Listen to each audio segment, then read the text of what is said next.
Good morning sir. Good morning. Good morning. तो good आज morning sir.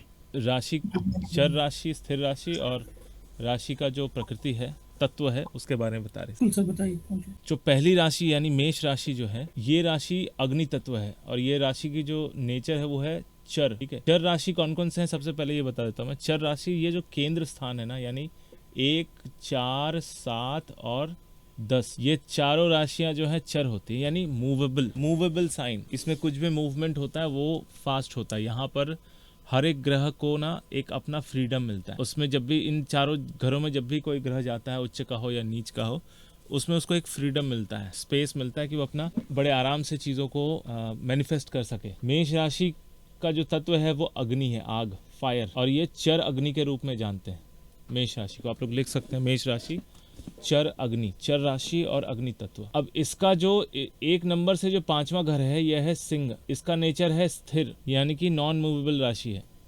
एकदम स्थिर राशि, ये स्थिर अग्नि। इस अग्नि का जो अगर हम एग्जाम्पल दें, मेष राशि का जो अग्नि है, जो जंगल में लगी आग या बॉम्ब ब्लास्ट या जो थ्रस्ट होता है, जो रॉकेट जब निकलता है ऊपर उड़ने के लिए तैयार होता है, जो पहला थ्रस्ट लगता है, दैट इज मेष राशि। कल जैसे हमने पढ़ा था कि सर ने बताया था कि ये सर्वाइवल की राशि है, क्योंकि सर्वाइवल के लिए सबसे ज्यादा एनर्जी की जरूरत हो, इसलिए मेष राशि को चर अग्नि बताया गया है। और सिंह राशि जो है वो अग्नि राशि है, कौन सी? स्थिर वाला, कंट्रोल्ड, जो हमारा पाचन तंत्र है, पेट, दैट इज वेरी कंट्रोल्ड अग्नि। या जो गैस, जो हम लोग कुकिंग करते हैं, वो वाला जो अग्नि होता है, चूल्हे में जो अग्नि हम जैसे लकड़ी का चूल्हा हो या कोयले के चूल्हे को हम मिट्टी से घेर कर बनाते हैं कि अग्नि को कंट्रोल्ड करके हम उसका यूज कर रहे हैं। आपने अभी चूल्हे की बात की तो मुझे एक ध्यान आ गया, सॉरी मैं डिस्टर्ब कर रहा हूँ, हम्म। लेकिन आर्यन को कल मैं एक बात बताना भूल गया। ड्यूरिंग द कोर्स ना बहुत सारी चीजें सीखने मिल जाएंगी। तो आर्यन ये बताओ, घर के पश्चिम उत्तर में क्या है? गैस का कोई चूल्हा है? देखो गैस का टंकी है। उसमें उत्तर तो में सर जाओ, यहाँ पे बैटरी है। उत्तर में जाओ, घर के उत्तर में सीधे उत्तर जाओ, इससे आदमी कंफ्यूज हो जाएगा। हाँ, तो यहाँ तो है गैस का चूल्हा, इसी के गैस पीछे का है मेरा किचन।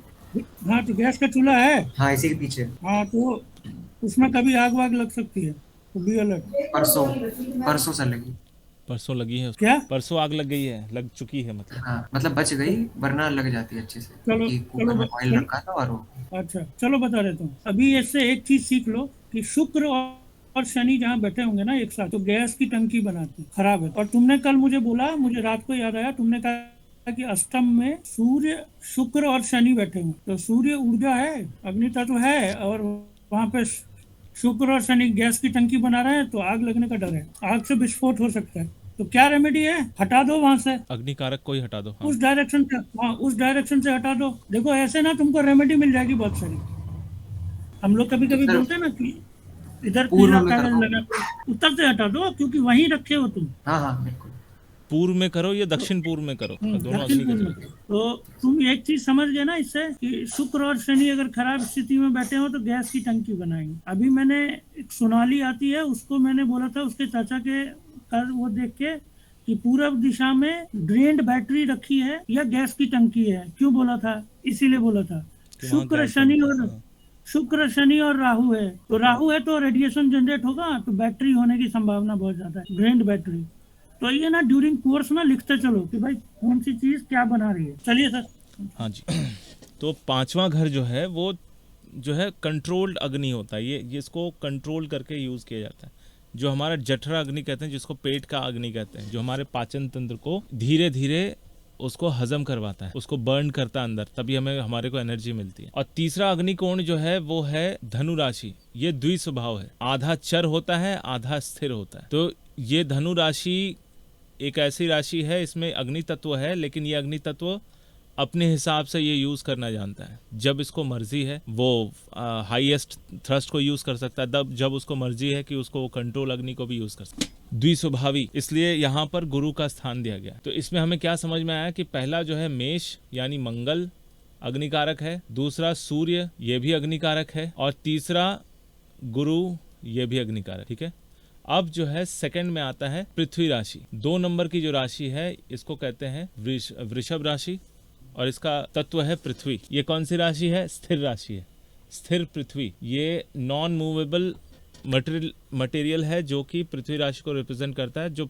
स्थिर होता है, और उसका नेचर ये होता है कि नॉर्मली आप देखेंगे आप ना, जो भी कल जैसे हमने बताया सेकंड हाउस को कहा जाता है रिसोर्सेज, सेविंग्स, जमा करना। हम जमा क्यों करते हैं? ताकि भविष्य में हम उसका उपयोग कर सके। पूरा फ्रीडम मिलता है कि कर्मों का फल कैसा मिलेगा, इसलिए वो ऑपोजिशन होता है। क्योंकि ऑपोजिशन क्यों बनता है? किसी व्यक्ति का ऑपोजिशन यानी कि उसको उसके हर काम में विरोध, उसके हर काम में कमियां निकालेगा, तभी इंसान प्योर बनेगा। गलत सही का डिसाइड करना, इसलिए इसको कहा जाता है तराजू, तुला, बैलेंस। तो सर शनि शुक्र की इसमें नंबर में जाके फिट बैठता, फ्रीडम आता, अपने में नहीं। यस, क्योंकि वो मित्र है ना, शनि और शुक्र में मित्रता है। अच्छा अच्छा, इसलिए। मित्र राशि गण ही मित्र राशियों में जाकर उच्च के होंगे। सिर्फ मंगल के केस में एक्सेप्शनल है, वो मित्रों के पास डेबिलिटेटेड मतलब खत्म हो जाते हैं और शत्रु के पास एक्टिव हो जाते हैं। शत्रु राशियों में ज्यादा ओवर एक्टिव होते हैं और मित्रों के पास वो डल हो जाते हैं। जबकि गुरु का कंडीशन ये है कि वो मित्रों के पास उच्च के होते हैं, शत्रु के पास जाके गड़बड़ हो जाता है। अब सर इसके लिए ये भी जानना पड़ेगा कि मित्र कौन किसका है और कौन किसका दुश्मन है। हाँ, उसका भी वो भी मैं बता दूंगा।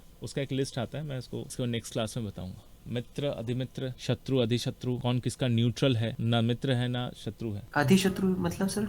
अधिशत्रु मतलब भयंकर वाला, रिवेंजफुल एकदम, जिससे भाई बदला तो लेना ही है, इससे मैं रुकने वाला नहीं। जी ठीक। 8वां घर स्थिर जल, जो मैंने पाताल का एक बहुत अच्छा वो बताया एग्जाम्पल। पाताल का जल स्थिर है, ऊपर से बाहर कुछ नहीं पता चलता। इवन तालाब का पानी भी आप देखेंगे ऊपर से स्थिर है, लेकिन नीचे हमेशा हलचल होता रहता है। और सबसे मजे वाली बात है ना, आप देखेंगे जहां पर स्थिर जल है वहां का अपना एक इकोसिस्टम बन जाता है। ठीक है, कैसे? आप देखेंगे तालाब का पानी ना ऊपर से कैसा स्थिर दिखता है, लेकिन अगर आप डीप डिगिंग करेंगे तालाब के पानी में तो वहां पर जो है आपको मिलेगा अंदर पूरा जो है एक इकोसिस्टम बना हुआ है। वहां मछलियां हैं, कीड़े मकोड़े हैं, नीचे शैवाल है, बहुत कुछ है। वो एक दूसरे के ऊपर डिपेंडेंट और एक साइकिल चल रहा है अंदर, लेकिन ऊपर से कुछ पता नहीं चलता। इनका 8वां घर इसलिए बहुत रहस्यमय कहा गया है। 8वां घर अपने आप में एक इकोसिस्टम बिल्ड कर लेता है। कोई भी, क्योंकि मंगल का घर है, तो कोई भी देखेंगे मिलिट्री ऑपरेशन जो बहुत कॉन्फिडेंशियल होता है, छुपा हुआ, किसी को नहीं बताया जाता, वो हमेशा अंडरग्राउंड होता है। जमीन के नीचे मिलिट्री ऑपरेशंस को अंजाम दिया जाता है, काम किया जाता है। गायत्री जी समझ में आ रहा है कुछ? मैं देख रहा हूँ आप बोल नहीं रही हैं कुछ। सर जी थोड़ा समझने की कोशिश करी, हाथ में बहुत सारी चीजें भी लेके रखी जिसमें से मैं समझने की कोशिश करी। थोड़ा मुझको खुद को ग्रूम करना पड़ेगा इसके लिए। कोई नहीं, जैमिनी सर पढ़ा लेते हैं ना, तो मैं जब क्लास शुरू किया था तो मुझे भी इसी तरह बताया गया था। उसके बाद मैंने अपना ट्रिक निकाला। मैं आपको अभी ट्रिक देता हूँ, 1 मिनट में सारी बात समझ में आ जाएगी, फिर ज्यादा माथा लगाना ही नहीं पड़ेगा। जैमिनी सर पढ़ा ले, फिर मैं आपको 4 स्थिर 200 वाट का कंसेप्ट ही समझा देता हूँ, आपको बुक पढ़ना ही नहीं पड़ेगा। हाँ, मैं पूरा 9, 10, 11, 12 बता देता हूँ, फिर सर उसको ट्रिक शॉर्टकट में कैसे समझना वो बता देंगे। तो यहाँ पर हुआ यह है कि 8वां घर हो गया, उसके बाद 9th हाउस, 9वां घर, जहाँ पर द्विस्वभाव है, दो अग्नि है, यानी चर अग्नि और स्थिर अग्नि। चर अग्नि इसलिए क्योंकि ये जो है कौन सी जगह कहा जाता है इसको, धर्म। तो यहाँ पर आग जो है 2 प्रकार का मिलेगा, एक है स्थिर अग्नि, एक है वायु चर अग्नि। स्थिर अग्नि ये क्योंकि धर्म ही आपको डिसिप्लिन सिखाता है। सनातन धर्म को किस तरह से डिजाइन किया गया है, आपके लाइफ के एसेंशियल चीज़ों को समझाने के लिए सनातन धर्म का डिज़ाइन है, और उसको जो समझ लेता है वो अपने लाइफ को बहुत अच्छे तरीके से जीना जानता है। धनु राशि को बहुत स्ट्रैटेजिक राशि भी कहा गया है। स्ट्रैटेजीज, किसी भी चीज़ को एग्जीक्यूट करने के लिए प्लानिंग जो बनाते हैं ना, वो धनु राशि से आता है। वॉर स्ट्रैटेजी, युद्ध लड़ना है तो उसका पूरा प्लानिंग क्या है, उसका प्रोटोकॉल क्या है, किस तरह से हमें लड़ना है, क्या क्या चीजें यूज करना है, वो देता है धनु राशि का स्थिर वाला अग्नि। और बैटल फील्ड में उतरने के बाद फिर वो चर अग्नि वाला हिसाब किताब देता है। इसलिए वो जो है ना, आप देखेंगे हर त्रिकोण का स्थान हर त्रिकोण को सपोर्ट करता है, इसलिए हर त्रिकोण में अपना अपना एलिमेंट हर त्रिकोण में बैठा हुआ है। सर एक सवाल पूछूं यहाँ पे? हाँ जी, पूछिए। जैसे ये बृहस्पति का घर है, 9वां हाउस, धनु राशि, और आपने बताया कि स्ट्रैटेजिक होता है, पिता का होता है, सबसे बड़ी बात कि धर्म का होता है। Yes. अब आज के टाइम पे इंसानों का मन धर्म में इतना नहीं लग रहा है क्योंकि उनका चंचल हो गया है। अब ऐसे में कर्क राशि यानी 4था स्थान अगर 9वें स्थान में आ जाए तो उसका मन पूरा धर्म के सामने चला जाए, कंट्रोल हो जाएगा। हाँ, वो वैसा आदमी धर्म के प्रति उसका आस्था रहेगा, मन रहेगा, स्थिर भी हो जाएगा उसका मन। हाँ, स्थिर भी होगा। एक्चुअली जल कारक जब वहां पे जाएगा ना, अब यहाँ पर वही देखना है कि वो कौन से डिग्री में है। अगर स्टार्टिंग के पहले 15 डिग्री में है, स्टार्टिंग के 15 डिग्री में है, तो वो चर में आ गया, तो वो धर्म के प्रति बहुत ज्यादा डेडिकेटेड होगा, कट्टर आ जाता है, कट्टरता आ जाती है। और माता जी जो है बहुत ज्यादा शुरू से बहुत ज्यादा डिसिप्लिन, ये करो वो करो, ऐसा नहीं वैसा नहीं, ये भी समझा देती है, क्योंकि 4th हाउस है। माता जी समझाती है। हाँ, तो 4th हाउस है ना, माँ जी, चंद्रमा है वो, माता जी। और अगर वो स्थिर में है, स्थिर वाले में है, मतलब कि नेक्स्ट के 15 से 30 डिग्री के अंदर आता है, तो वो क्या बना देता है, वो आपको डिसिप्लिन बना कि धर्म को मानो, उसके अंदर पूरी आस्था के साथ मानो, कट्टरता नहीं, आस्था, समझ, आपकी इच्छाएं क्या। इच्छाएं। तो 3 7 11 काम त्रिकोण। और अब आ जाइए 4 8 12, ये हमारा मोक्ष त्रिकोण। मोक्ष मतलब सब कुछ छोड़ छाड़ के निकल लेना, किसी चीज से कोई मतलब नहीं रखना। कई बार मैं बोलता हूँ कि मैं आपको एक बहुत आज से करीब 3 महीने के करीब पहले ना एक चार्ट मैंने देखा था। वो बहुत यंग लड़का, और उसने मुझे कहा कि ना, वो सिर्फ लाइव में सुनने आया था। उसने कहा ना, मुझे इन पे भरोसा नहीं है ज्योतिष पे। मैं बहुत सारे एस्ट्रोलॉजर के पास गया और मुझे ना कुछ मिला नहीं। तो बहुत सुंदर वाक्य हुआ था। तो मैंने कहा ठीक है, आप सुन लो, आपको सुनना है तो।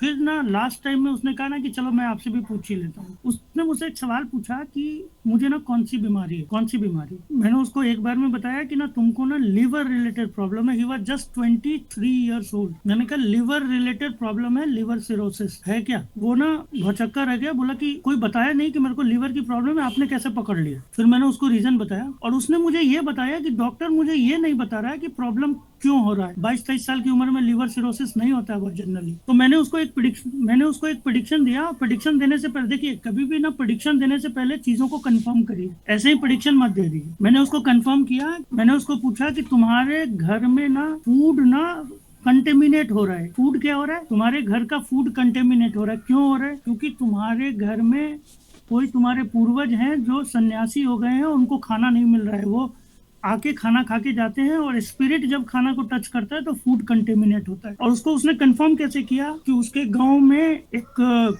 कुटिया बना के रखी हुई है जहाँ पे लोग खाना पहुंचाते हैं। तो बोला ना कि हम लोग पैसे दे देते हैं। मैंने कहा कि जो तुम पैसे देते हो जिसको, वो वहाँ पे खाना पहुंचाता नहीं है, तो वो स्पिरिट आके तुम्हारे घर में खाना खाते हैं, जिसकी वजह से तुम्हारा फूड, घर का किचन का फूड जो है वो कंटेमिनेट हो रहा है, जिसकी वजह से तुम लोग बीमार पड़ रहे हो। तो रेमेडी क्या है कि कुटिया में जाओ और खुद से खाना पहुंचाओ। कम से कम महीने में 2-3 बार कर लो। बहुत दूर हो तो कम से कम 6 महीने में एक बार जाओ और जाके दो। बहुत सिंपल है। कभी लाइव में आएगा तो मैं उससे बात कराऊंगा आपको, मुझे नाम भी ध्यान नहीं। तो वो जो मोक्ष साइन है, वो मुझे ध्यान आया कि उसके 12th हाउस में सैटर्न केतु बैठे हुए थे। तो ये ना मोक्ष जो है वो संसार से विमुक्त करने का साइन, छोड़ने का। अब इतना समझ गए आप लोग? किसी को दिक्कत है? ये धर्म अर्थ काम मोक्ष में ये त्रिकोण समझ गए? अब आ जाइए, एक चीज और समझा देता हूँ, बहुत सिंपल चीज है। आपका ना जो धर्म त्रिकोण है 1 5 9, ये ना अग्नि तत्व है। अब हम इतना डीपली नहीं जाएंगे कि ऊर्जा के 2 रूप होते हैं, एक मौलिक होता है, एक तात्कालिक होता है, इतना नहीं जाएंगे, आपको समझ में नहीं आएगा। आप ना सीधा ये समझिए कि 1 5 9 ये ना आपके धर्म त्रिकोण तो है ही, लेकिन ये अग्नि है। तो धर्म का कोई भी काम बिना हवन के नहीं होगा, अग्नि चाहिए। कंप्लीट नहीं माना जाता। हाँ, कंप्लीट नहीं माना जाता। अब आ जाइए 2 6 10, ये ना पृथ्वी तत्व है, क्योंकि अर्दी एलिमेंट्स अर्थ को रिप्रेजेंट करता है। अर्थ मतलब फाइनेंस को। तो ये आपका पृथ्वी तत्व है, लिख लीजिए। 1 5 9 जो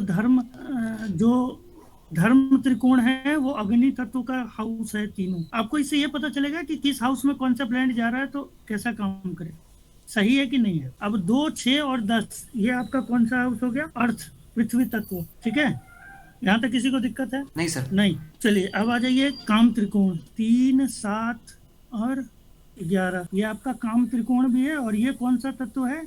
वायु तत्व। वायु तत्व आपकी काम भावना जो है वो बहती रहती है ना, काम स्थिर नहीं भावना जो रहती है कभी। हाँ, वायु की तरह रहती, मूवेबल। कंट्रोल नहीं रहती ना। आप कभी किसी से गुस्सा करते हो, कभी किसी से प्रेम कर लेते हो, कभी अपनी ही गर्लफ्रेंड से झगड़ा कर लोगे, कभी उसी से प्रेम हो जाएगा, कभी पत्नी से झगड़ा हो जाएगा, कभी प्रेम। वायु तत्व है, संचार का माध्यम है, कम्युनिकेशन होता है तीनों जगह। अब आ जाओ 4 8 12। 4 8 12 क्या है? मोक्ष, मोक्ष त्रिकोण। अब ये जो है जल तत्व है। 4 8 12 क्या है? जल तत्व। जल क्या देता है? आपको इमोशन देता है। ये आपको पता है ना, आपको धरती पे कौन प्लैनेट लेके आता है? आपको धरती पे लेके आता है केतु। आपको गर्भ में जब आप माता के गर्भ में रहते हैं तो आप किसके बीच में रहते हैं? जल के बीच में। और जल जो है, आपको बड़ा आश्चर्य होगा जान के कि जब आत्मा ट्रेवल करके आती है ना अश्लेषा में केतु के थ्रू माता के गर्भ में, तो सोल जो होता है प्योर होता है। सोल एकदम प्योर सोल होता है। आपकी बॉडी से सोल निकल गया तो सोल परमात्मा हो गया। आत्मा इज परमात्मा। हमारे उसमें कहते हैं ना, आत्मा इज आत्मा परमात्मा।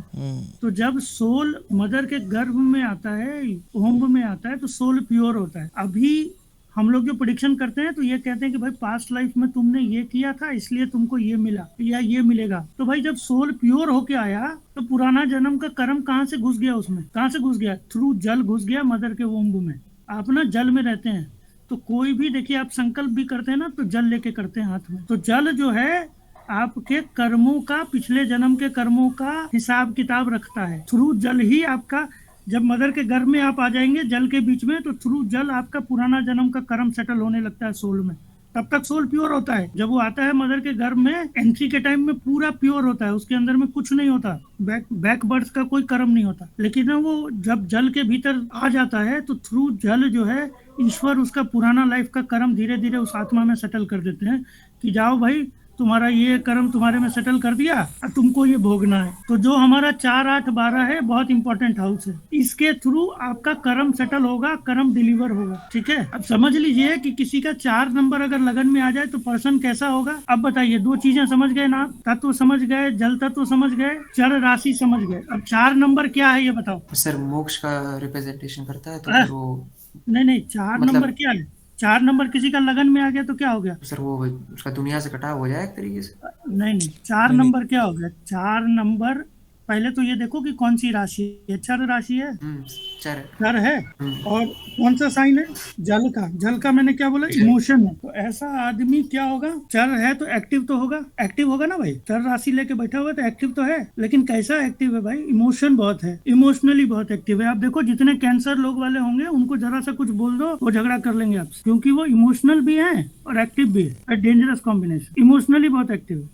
उनसे उनका कोई चीज छीन लो और तुमको ना बहुत गाली देने वाला। कोई रिलेटिव है जिसकी कुंडली देखिए जो 4 वाला? सर हमने अभी तक जितनों की भी देखी अपने दोस्तों वगैरह की, उन सब में 3 ही आ रहा है, 2 स्वभाव वाले। अच्छा 200 वाले, चलो वो भी बताते हैं। और गायत्री जी आपके घर में कोई है 4 वाला, 4 नंबर? है, मेरी सिस्टर है लेकिन उसका कभी मुझे मंगवाना पड़ेगा। इमोशनली एक्टिव, इमोशनली बहुत एक्टिव है। बहुत है। उनसे कोई उनकी चीज लेके देखो आप। सवाल होता है। ऐसा आदमी बहुत एक्टिव होता है। अब कोई भी साइन ले लो, अब आप लोग अपने से ले लो कोई भी साइन और बताओ उसके बारे में। खाली चर और तो वो रखना, तत्व प्रिडिक्शन करो, 1-2 प्रिडिक्शन करो। आर्यन कोई भी नंबर ले लो लगन में। लगन व्यक्ति है ना, तो व्यक्ति कैसा है वो पता चलेगा। कोई भी नंबर ले लो, चलो। ठीक है सर, मैं 3 लेता हूँ। हाँ 3 ले लो, चलो। कौन सा है? सर 3 पहले तो द्वि स्वभाव हो गया, वायु तत्व है और हाँ। काम का यानी डिजायर्स का त्रिकोण है वो। काम त्रिकोण है, ठीक है। ठीक है सर, तो वो जो व्यक्ति रहेगा मतलब ज्यादातर क्या कह सकते हैं, बहका हुआ रहेगा। बहका यानी वायु की तरह उसका डिजायर जो है उसी पे उसका फोकस रहेगा, ऐसा कुछ। देखो 3 नंबर साइन लगन में लेके जाओ। 3 नंबर साइन जो है वो द्वि स्वभाव है। हम खाली अभी इसी पर देखेंगे, बाकी कुछ नहीं देखेंगे। द्वि स्वभाव है और वायु तत्व है। तो सबसे पहले तो ये है कि ये आदमी कांस्टेंट माइंड का नहीं होगा और इसका कम्युनिकेशन स्किल बहुत अच्छा होगा, बोलता बहुत होगा। अब अच्छा है या बुरा है वो बात की बात है, वो एफ्लिक्शन में है कि नहीं वो देखना पड़ेगा, लेकिन बोलने में बहुत तेज होगा। और द्वि स्वभाव है तो उस पर ट्रस्ट करना मुश्किल है, ये देख लें।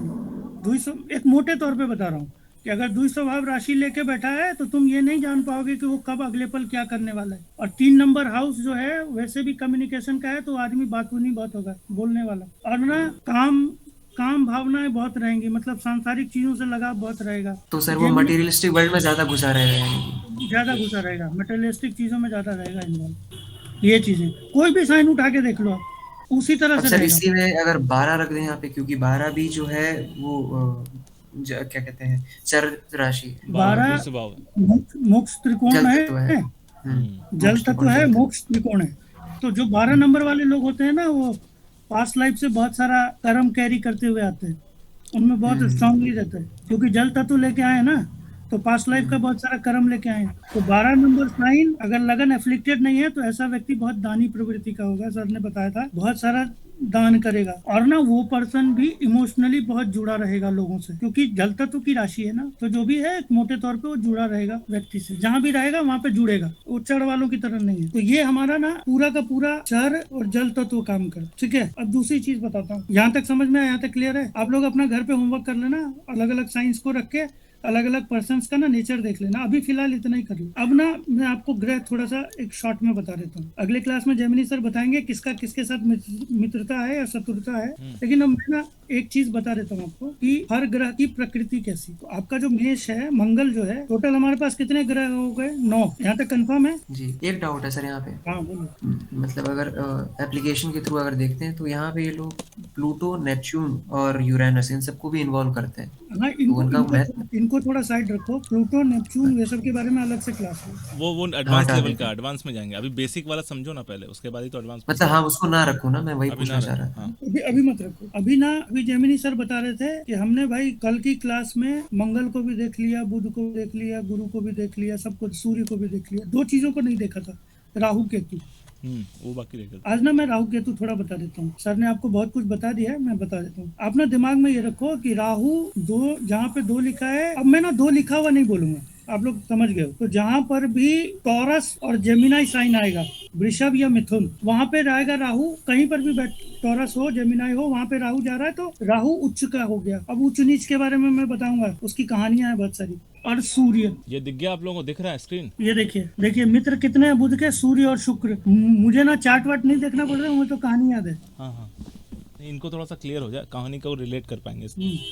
अब देखिए, बृहस्पति, शनि और मंगल। मैंने कहा कि भाई जब शुक्र ने बुध को अपने पक्ष में कर लिया तो शनि भी कुछ नहीं बोलेंगे, उनको सम हो गए। चार्ट देखिए। और बृहस्पति मंगल के साथ उनका बनता नहीं है, लेकिन चूंकि बुध जो है वो राजा के बेटे हैं, तो बृहस्पति और मंगल को उनके साथ संभाव रखना पड़ता है, नहीं तो राजा से कौन दुश्मनी ले, राजा के बेटे को अगर तंग करे। ये चार्ट को ना स्क्रीन शेयर कर लीजिए, फोटो खींच लीजिए। और मेन शत्रु कौन है उसका देखिए, चंद्रमा, बुध का। देख लिया? अब आ जाइए किस पे हम लोग आ जाए। सूर्य हो गया, चंद्रमा हो गया, बुध हो गया, मंगल पे आ जाइए। देखिए मंगल का कौन कौन है, मंगल का मित्र कौन कौन है। सूर्य, एक तो राजा, सेनापति के बिना चल नहीं सकता। मंगल, चंद्रमा, राजा की पत्नी। एक बृहस्पति, गुरु, जिनके बिना मंगल को रणनीति बनाने के लिए गुरु के साथ जाना पड़ता है ना, मंत्रियों के साथ बैठक करनी पड़ती है ना। अच्छा, शत्रु कौन कौन है देख लीजिए मंगल के भाई, अपोजिट साइड वाले, राक्षसों के गुरु शुक्राचार्य और शनि। ठीक है, इनके साथ इनका ना सेनापति है ना, तो सेनापति का सम्मान सब लोग करते हैं, शुक्र भी करते हैं, शनि भी करते हैं। शत्रु कौन है? बुध। बुध को नहीं पसंद, बुध बड़ा सोफिस्टिकेटेड प्लेनेट है, गौतम बुध। उनको ना लड़ाई काट, मार काट, इन सबसे बड़ी एलर्जी है। तो बुध का ना सीधा सीधा मंगल से एंटी है। इसको देखिए, इसको ना ध्यान से समझिएगा। आवाज आ रही है? जी सर, आ रही है। हाँ, अब आ जाइए बृहस्पति। उसी तरह से बृहस्पति जो है ऑटोमेटिक, मैंने बता दिया कि सूर्य, चंद्रमा, मंगल के साथ सही है। शनि के साथ इनका सम है, क्योंकि शनि कभी कभी गुरु के पास भी, इनके पास भी ज्ञान लेने आ जाते हैं। और बुध और शुक्र उनके शत्रु हैं। शुक्र तो प्रबल शत्रु है बृहस्पति का। और बुध बृहस्पति को इसलिए पसंद नहीं करते कि बहुत ज्ञान की बात करता। अब देखिए, जब बुध के हाउस में, 3rd हाउस जो बुध का है, वहां पे अगर गुरु चले जाते हैं तो मरण करण स्थान बोलते हैं। क्योंकि उतनी चतुराई चालाकी गुरु के पास है नहीं जितनी बुध के पास। तो बच्चा है ना, तो गुरु के लिए बुध और शुक्र शत्रु हो जाएंगे। अब आ जाइए शुक्र का तो ऑटोमेटिक समझ गए पूरी कहानी। मित्र कौन है? बुध, बच्चे को फुसला ही लिया है। शनि मित्र ही है। शत्रु कौन हो गया? बृहस्पति, तो शत्रु है कट्टर। और मंगल शत्रु है। बृहस्पति और मंगल के साथ संभाव है शुक्र का। सूर्य और चंद्रमा शुक्र के शत्रु हैं। ठीक है, और शनि के साथ भी एकदम सेम है। बुध और शुक्र मित्र हो गए। बृहस्पति कभी कभी जाते रहते हैं उनके पास, तो वहां पे संभाव है। और सूर्य, चंद्रमा, मंगल शत्रु। तो आप ना एक पूरा राज दरबार बनाइए, एक एंटी पार्टी बनाइए, और ना इसको अच्छे से कर लीजिए, दिमाग में घुसा लीजिए। तो आपको ये पता चलेगा कि भाई अगर कोई बुध जो है अगर मंगल के घर में गया है तो अच्छा काम करेगा कि नहीं करेगा, अगर शत्रु है तो काम नहीं करेगा। ठीक है, इतना है। इसको एक बार होमवर्क कर लीजिए अपने घर पे, तो आपको ये चीज समझ में आ जाएगी। सर एक बात बताइए, ये जैसे शुक्र है जो राक्षसों के गुरु हैं, अब मंगल फिर इनके साथ संभाव क्यों रख रहा है भाई? वो तो तुम्हारे राजा के खिलाफ ही है ना। नहीं, देखिए, कभी भी जो सेनापति होता है ना, सेनापति जो होता है, चाहे वो देवताओं का सेनापति हो, चाहे राक्षसों का सेनापति हो, उसको ना गुरु से सलाह लेनी पड़ती।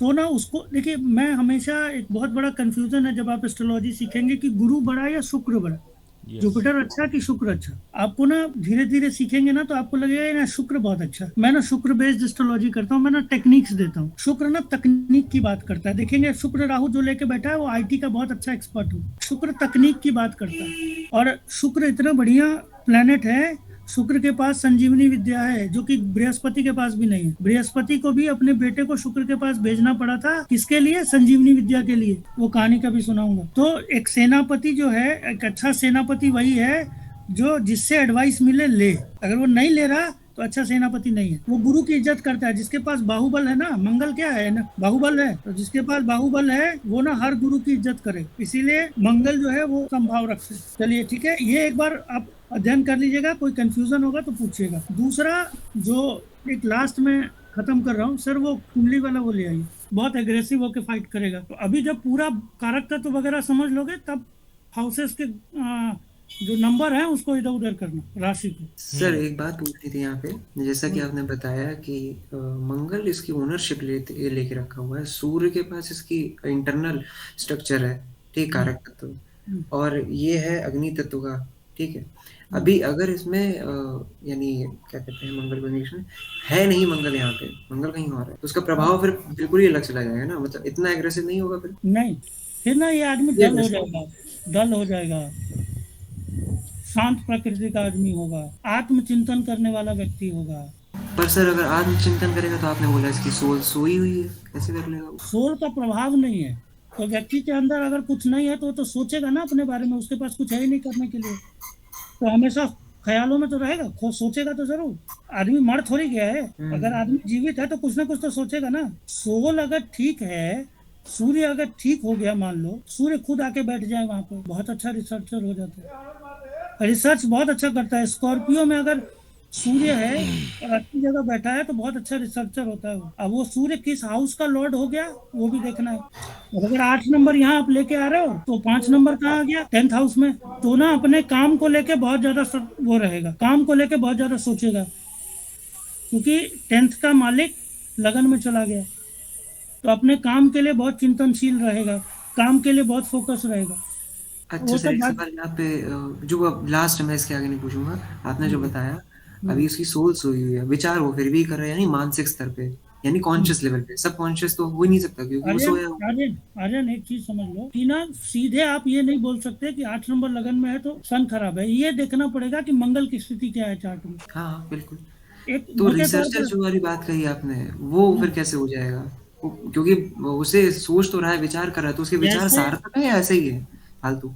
नहीं, कर्म के लिए बहुत अच्छा सोच रहा हूँ। अब मान लो कि ब्लैंक चार्ट प्रेडिक्शन कर लेते हैं, 8 नंबर यहाँ है तो 5 नंबर यहाँ आ गया 10वें में, बिल्कुल। तो व्यक्ति किसके लिए सोच रहा है? व्यक्ति किसके लिए लगा हुआ है? व्यक्ति किसके लिए सोचेगा? क्योंकि सूर्य उसका कारक है, तो व्यक्ति जॉब के लिए कहीं ना कहीं सोचेगा, कारक भी तो है, कुछ काम तो करेगा ना, और उसको रिस्पॉन्सिबिलिटी मिलेगी। कहाँ की मिलेगी? मैंने बताया था कि 5 नंबर जहाँ है वहाँ रिस्पॉन्सिबिलिटी मिलेगी, उसको जॉब की रिस्पॉन्सिबिलिटी मिलेगी अच्छी खासी। राज की सत्ताधिकार लिखा है तो यानी पॉलिटिक्स में उसको मिलेगी अपॉर्चुनिटी? नहीं, ऐसा नहीं है, पॉलिटिक्स इसमें मेंशन किया गया दशम भाव में, वो अलग चीज है, वो अलग कॉम्बिनेशन। इतना अभी वो सब मत सोचो। ये बताओ गायत्री जी, आपका 5 नंबर कहाँ बैठा है, किस हाउस में? मेरा 5 नंबर 4th हाउस में। तो घर की रिस्पॉन्सिबिलिटी मिल रही है नहीं मिल रही? जी, बड़ी तगड़ी रिस्पॉन्सिबिलिटी है। चलो ठीक है। आर्यन 5 नंबर कहाँ है? वही सर जो प्रेडिक्शन कर रहे थे 10 में है मेरा। चलो बढ़िया, तो रिस्पॉन्सिबिलिटी जॉब की मिल रही है। तो कल वाला उठा के देखो जी, 2 नंबर कहाँ है देखो कि वहाँ पे रिसोर्सेज इकट्ठा कर रहे हो नहीं कर रहे हो। 3 नंबर है तो देखो वहाँ पे कम्युनिकेशन है कि नहीं, टूल तुम्हारा है कि नहीं। 3 है, 8 में मेरा सर। तो तुम्हारा टूल क्या होगा? तुम्हारा वेपन क्या होगा? सॉरी टूल नहीं, वेपन, हथियार क्या है? ये ऑकल्ट की मतलब रिसर्च फील्ड जो बता है। Research is your weapon, research से तुम कुछ भी कर लो। तो सर एक चीज यहाँ पे और बता दीजिए कि आपने कहा कि सेकंड हाउस कलेक्ट करता है, ऐसे हम लड़कियों को थोड़ी ना कलेक्ट करेंगे बैठ के। लड़कियों को नहीं कलेक्ट करो भाई, सेकंड हाउस खाली लड़कियां थोड़ी है कि खाली लड़कियां देख रहे हो 7th हाउस को। 7th हाउस में सेकंड हाउस शुक्र से खाली लड़की दिमाग में आती है, शुक्र से लग्जरी भी दिमाग। तुमको ना सेकंड अगर यहाँ पे आ गया है 7th हाउस में, 7th हाउस बिजनेस का भी है। वही मैं सोचूं, बिजनेस से पैसा मिलेगा, क्योंकि जॉब मुझे कभी करने की इच्छा हुई नहीं, कभी नहीं। तो बिजनेस से पैसा मिलेगा, इकट्ठा करोगे, बिजनेस करोगे, वहां से पैसा इकट्ठा करोगे। पार्टनर को अपने पास रखने की कोशिश करोगे, इकट्ठा करने का मतलब अपने पास रखने की। पार्टनर को, धन को अपने संचय करोगे, धन को संचय करने की कोशिश करोगे, बिजनेस से जो धन कमाओगे। जमीनी सर कुछ बोलेंगे? मिथुन सर। नहीं सर, बस एंडिंग का टाइम हो गया, मेरा दूसरा क्लास है। मैं तो तो 2 बजे से। ये आज के लिए इतना ही। आप लोगों को जो बताया उसको पढ़िए, उसको समझिए। आपको कुछ भी पूछना हो पर्सनली जेमिनी सर को भी मैसेज कर सकते हैं, मुझे भी मैसेज कर। हमारा जो ग्रुप है वहाँ पर अपना सवाल डाल दीजिएगा, कोई इशू नहीं, उसी में आंसर कर देंगे। और वो कल आर्यन ने बड़ा खतरनाक सवाल डाला कि भाई फॉरेन लोग जो हैं उनका कैसा क्या रहता है। सब तो बंदे हुए सब, कोई बंद से अभी बाहर धीरे नहीं। धीरे पढ़ो कि हमारा जो लाइफ स्टाइल है वो जुपिटर के आसपास घूमता है और उनका जो लाइफ स्टाइल है वो केतु के आसपास घूमता है। हाँ। अभी ना प्रकृति पता चलेगी ना तुमको बाई कास्ट। जुपिटर ब्राह्मण है, केतु क्रिश्चियन है, राहु मुस्लिम है। यस। तो ये सब जो पता चलेगी ना तो पता चलेगी कि भाई हमारा चार्ट कहाँ घूम रहा है।